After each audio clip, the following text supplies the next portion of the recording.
Candidates, welcome to the Gate Flyer. आज हम बात करने वाले हैं नाइलेट के रिक्रूटमेंट नोटिफिकेशन के बारे में, जिसमें 598 वैकेंसीज के लिए रिक्रूटमेंट नोटिफिकेशन रिलीज हुआ है for the post of scientist B, scientific officer, scientific engineer, scientific assistant and technical assistant की वैकेंसी के लिए काफी अच्छा पे स्केल यहाँ पे ऑफर किया जा रहा है, विच इज 56,100 टू 1,77,500 का पे स्केल रहने वाला है। Fresh B, BTech, MCA, MSc और एमटेक कैंडिडेट्स इसके लिए अप्लाई कर पाएंगे। तो चलिए इस वीडियो को स्टार्ट करते हैं, जानते हैं इसके एप्लीकेशन डिटेल्स, इसका सिलेक्शन प्रोसेस, एग्जामिनेशन पैटर्न, सारे डाउट्स इस वीडियो में हम क्लियर कर लेंगे। लेकिन इससे पहले चैनल पे नए हैं तो चैनल को जरूर सब्सक्राइब कर लीजिएगा, वीडियो को लाइक कर लीजिएगा। साथ ही साथ अगर आपको कोई डाउट होता है related to this recruitment notification, then you can write in the comment section of this video. तो जैसे कि मैंने आपको बताया, National Institute of Electronics and Information Technology का रिक्रूटमेंट ड्राइव है for the post of scientist officer B, scientist officer, scientist assistant, technical assistant, scientific engineer की यहाँ पे वैकेंसी है। वेरियस वैकेंसीज के लिए रिक्रूटमेंट ड्राइव होने वाला है। टोटल यहाँ पे 598 वैकेंसीज हैं। एप्लीकेशन प्रोसेस जो है इसका 4 मार्च से शुरू हो रहा है और लास्ट डेट है अप्लाई करने की 4 अप्रैल। एलिजिबिलिटी की अगर हम बात करें तो यहाँ पे अप्लाई करने के लिए मिनिमम क्वालिफिकेशन रिक्वायर्ड है B, BTech, MCA, MSc, ME, MTech के कैंडिडेट्स यहाँ पे अप्लाई कर पाएंगे। एलिजिबल ब्रांचेस हैं computer science, information technology, electronics and communication, electrical branch and electrical and instrumentation branch के कैंडिडेट्स यहाँ पे अप्लाई कर पाएंगे। पे स्केल रहेगा 56,100 टू 1,77,500 का। मैक्सिमम एज लिमिट जो है अप्लाई करने की वो 30 इयर्स रहेगी। एप्लीकेशन प्रोसेस में मैंने आपको इंपॉर्टेंट डेट्स बताई, it is 4 March to 4 April के बीच में अप्लाई कर पाएंगे। यहाँ पे एप्लीकेशन प्रोसेस ऑनलाइन रहेगा। एप्लीकेशन फीस की बात करें तो जनरल, ओबीसी और ईडब्ल्यूएस कैटेगरी के लिए it is 800 and for other categories they are exempted to pay the application fee. Selection process जान लेते हैं। तो यहाँ पे 2 पार्ट्स में वैकेंसीज को डिवाइड किया गया है, साइंटिस्ट बी और साइंटिफिक ऑफिसर और साइंटिफिक इंजीनियर के लिए यहाँ पे जो सिलेक्शन होगा वो 2 फेज में होगा। रिटन एग्जामिनेशन होगा प्लस इंटरव्यू कंडक्ट कराया जाएगा।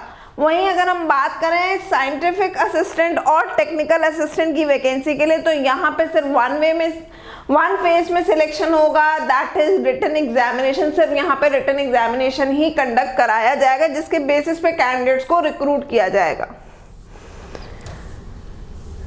रिटन एग्जामिनेशन का पैटर्न जान लेते हैं यहाँ पे।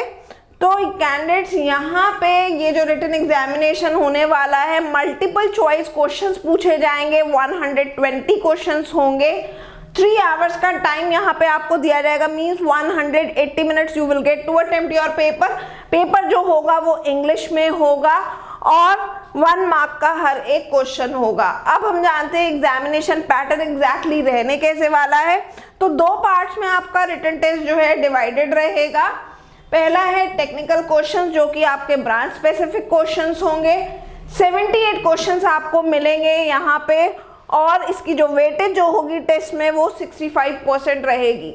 साथ ही साथ यहाँ पे कट ऑफ मार्क्स भी हमें बताए गए हैं। अगर जनरल कैटेगरी से आप बिलोंग करते हैं तो 50% मार्क्स जो है वो क्वालिफाइंग रहेंगे, ओबीसी कैटेगरी के लिए 40% और अदर कैटेगरीज के लिए 30% like SC and PWD category के लिए। वहीं दूसरा सेक्शन यहाँ पे आपको मिलेगा जेनरिक एरिया क्वेश्चंस आपको मिलेंगे जनरल एप्टीट्यूड के, जिसके टोटल यहाँ पे 42 क्वेश्चंस होंगे। एग्जाम में इसकी 35% वेटेज रहेगी और यहाँ पे भी सेम क्वालिफाइंग मार्क्स का क्राइटेरिया फॉलो करेगा। जनरल कैटेगरी से बिलोंग करते तो 50% जो है क्वालिफाइंग मार्क्स रहेंगे। साथ ही साथ यहाँ पे हमें ये भी बताया गया 120 क्वेश्चंस यहाँ पे आपको मिलने वाले 3 घंटे में अटेम्प्ट करने के लिए और ओवरऑल कट ऑफ भी जो है क्वालिफाइंग मार्क्स जो है that will be 50% for general category, 40% for OBC and 30% for SC and PWD category. साथ ही साथ यहाँ पे ये भी बताया गया है कि अगर इन केस आप कोई क्वेश्चन का आंसर गलत अटेम्प्ट करते हैं तो रॉन्ग आंसर करने पे 0.25 मार्क्स की नेगेटिव मार्किंग जो है वो रहेगी। कट ऑफ मार्क्स का पॉइंट हम ऑलरेडी डिस्कस कर चुके हैं, क्वालिफाइंग मैं आपको बता चुकी हूँ, लेकिन इसमें एक बात ध्यान रखिएगा कि जो क्वालिफाइंग मार्क्स हैं वो आपके सेक्शन वाइज भी रहेंगे और ओवरऑल भी रहेंगे। मींस जैसे कि मैंने बोला टेक्निकल क्वेश्चंस आपसे पूछे जाएंगे, उसमें भी आपको क्वालिफाई करना है, जनरल एप्टीट्यूड या जेनरिक एरिया में भी आपको क्वालिफाई करना है, मतलब सेपरेटली, और उसके बाद ओवरऑल जो आपके टोटल जो मार्क्स हैं उसमें भी क्वालिफाइंग मार्क्स जो है वो एप्लीकेबल रहेगा। मतलब आपको सेपरेटली सेक्शन में भी क्वालिफाई करना है और ओवरऑल मार्क्स भी जो आपके होंगे उसमें भी क्वालिफाई होना कंपलसरी रहेगा। इसके अलावा हमें बताया गया कि जो आपका जेनरिक एरिया जो होगा उसमें जो क्वेश्चंस आपसे पूछे जाएंगे वो आपसे लॉजिकल एनालिटिकल रीजनिंग के या फिर आपसे जो क्वालिटेटिव एंड क्वांटिटेटिव एबिलिटीज के एप्टीट्यूड के क्वेश्चंस और जनरल अवेयरनेस के क्वेश्चंस जो है वो पूछे जाएंगे। अब हम आ जाते हैं इंटरव्यू का क्या पैटर्न रहेगा। तो इंटरव्यू के लिए यहाँ पे बताया गया जो फाइनल सिलेक्शन जो होगा साइंटिफिक ऑफिसर के लिए या साइंटिस्ट बी के लिए, वो मैंने आपको बिगिनिंग में ही बताया था रिटन टेस्ट प्लस इंटरव्यू के बेसिस पे होगा। तो यहाँ पे जो भी कैंडिडेट्स क्वालिफाई करेंगे रिटन टेस्ट और मेरिट में होंगे they will be called for interview. और इंटरव्यू में जो फाइनल मेरिट जो आपकी तैयार की जाएगी सिलेक्शन के लिए उसका जो रेशियो रहेगा दैट विल बी 85 to 15% का वेटेज रहेगा। मींस 85% वेटेज जो है रिटन टेस्ट के मार्क्स को दी जाएगी, 15% वेटेज जो है आपके इंटरव्यू को दी जाएगी। साथ ही साथ ये भी बताया गया है हमें कि हर एक वैकेंसी के लिए 3 कैंडिडेट्स को शॉर्टलिस्ट किया जाएगा इंटरव्यू के लिए। सो कैंडिडेट्स जितने भी इंपॉर्टेंट पॉइंट्स थे नाइलेट के रिक्रूटमेंट नोटिफिकेशन के हमने सारे डिस्कस किए। Still if you have any query any doubt then you can write in the comment section of this video. Good luck candidates, stay tuned to the Gate flyer.